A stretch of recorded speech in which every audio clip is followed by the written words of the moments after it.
So, on another, are we going to talk about Google? Are we going to do anything with Google? Or We can. You don't want to? No, I'm cool. You had enough about talking about Google?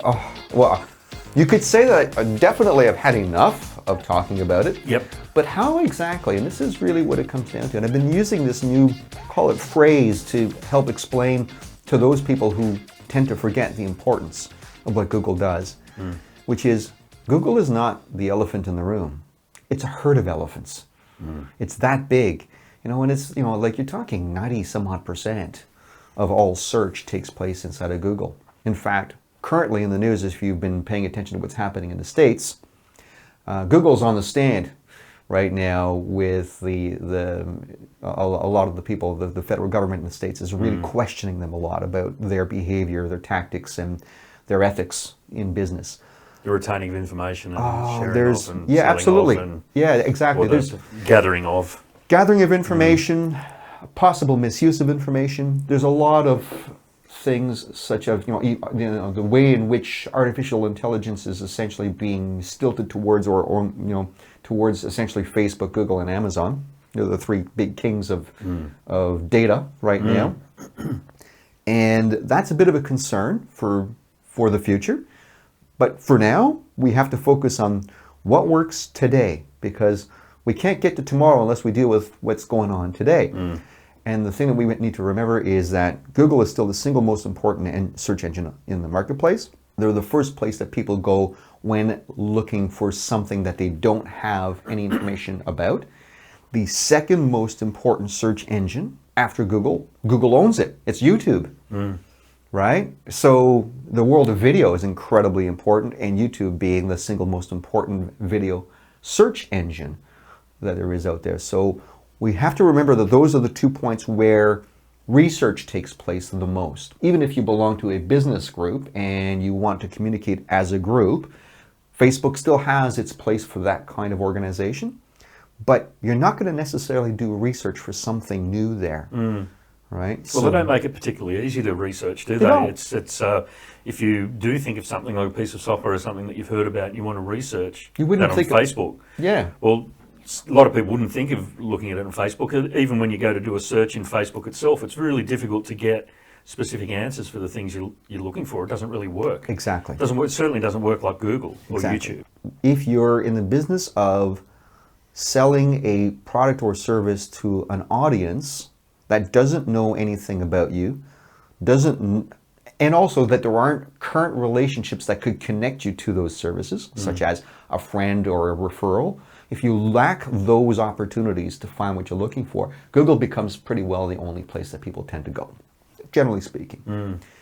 Now, that doesn't mean that referrals don't work. Of course, I'm a big fan of referral and referral marketing. That's still, to me, in fact, the vast majority of the work that I recommend for local businesses is to build referral networks. That's a very, very important thing, and along with other methodologies. But there's still even a place for print. I still believe that print and billboard marketing and all those kinds of things, there's a place for those things. But in the mix overall, we have to think about what is that final point when someone's going to say, I just need that phone number for somebody to call them. You're not going to run to the nearest billboard to see whether or not it's got the phone number of the business you want to call. Not likely. Chances are you're going to pull out your phone and you're going to look them up. And here's the thing, is if you actually do look them up and you find them using their Google My Business page, and you click on the click to call on your Google My Business button that's actually on your phone, that'll register as a call on that business's Google My Business. So that becomes a really powerful way of judging how successful Google is. And because mobile is 60-ish, depending on which industry, it varies from 45, 50 all the way up to about 75, 80% search happens now on mobile, especially from a ready to make a decision perspective. Mobile is a really important thing to measure with the call-through rates that comes through on the Google Insights. Okay.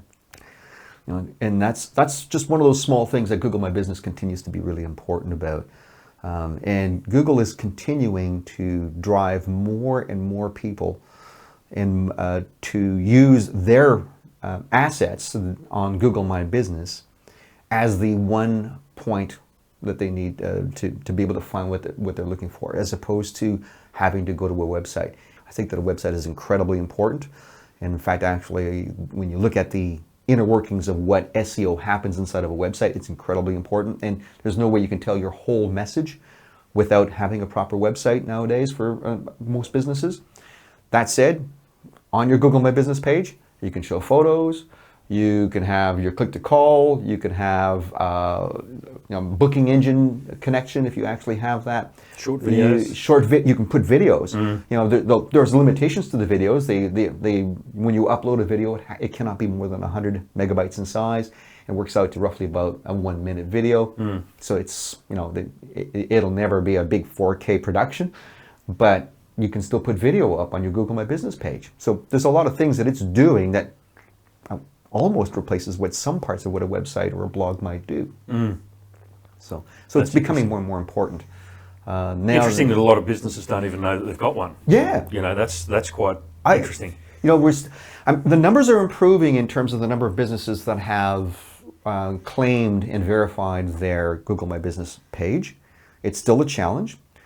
The challenge I'm beginning to see more and more of, though, in that is duplicate pages. Okay. Right? And in fact, I'm working with a client right now who we found for one business listing, there was 4 pages. Wow. Which is, how did that happen? Well, it was probably somebody, a staff member, that thought, we're not on there. It could even be a member of the public who is part of this local guides program that Google now has. Because if you don't know anything about local guides, it's a program that Google put on basically to crowdsource data from people for free. Some people just really enjoy just putting stuff on Google just because they think that they're helping people. Helping someone. Yeah, and they may be, but they may actually be making things worse in some occasions. And what happens is let's say that you were looking for, let's say it's a gift shop, and that gift shop had a page, but they never verified it. It was just on there from whatever source might be. But it's not ranking well, and the spelling of the gift shop might be a little unusual. Somebody else, it happens to buy from this gift shop, is a local guide and decides hey, I'm going to help them out, and I'll put on a Places page, a Google My Business page for them. It'll become an additional second page that will be, again, a second page unverified, out of control from the business owner. And now that means that search results are actually getting split across 2 pages that are not even verified. You'll end up with possibly having people giving reviews to this business that lands on pages they don't have control over, which means the business doesn't know these reviews are there. They can't even say thank you if it's a good review, because you have to own or claim and verify the page to be able to respond to those reviews. So that becomes an issue. So making sure that there's only one Google My Business page per business, per location, is really, really important. So that's a current concern that I'm running into. It's part of the directory services that I provide, is to try to help solve that bit of a mess that can end up quite easily. And that does require sometimes having a bit of a chat with Google, where I actually get on the phone and have a chat with them about these problem listings, and we can work through sorting it out. Yeah, making sure we give them some clear instruction. Yeah. So there's a few challenges.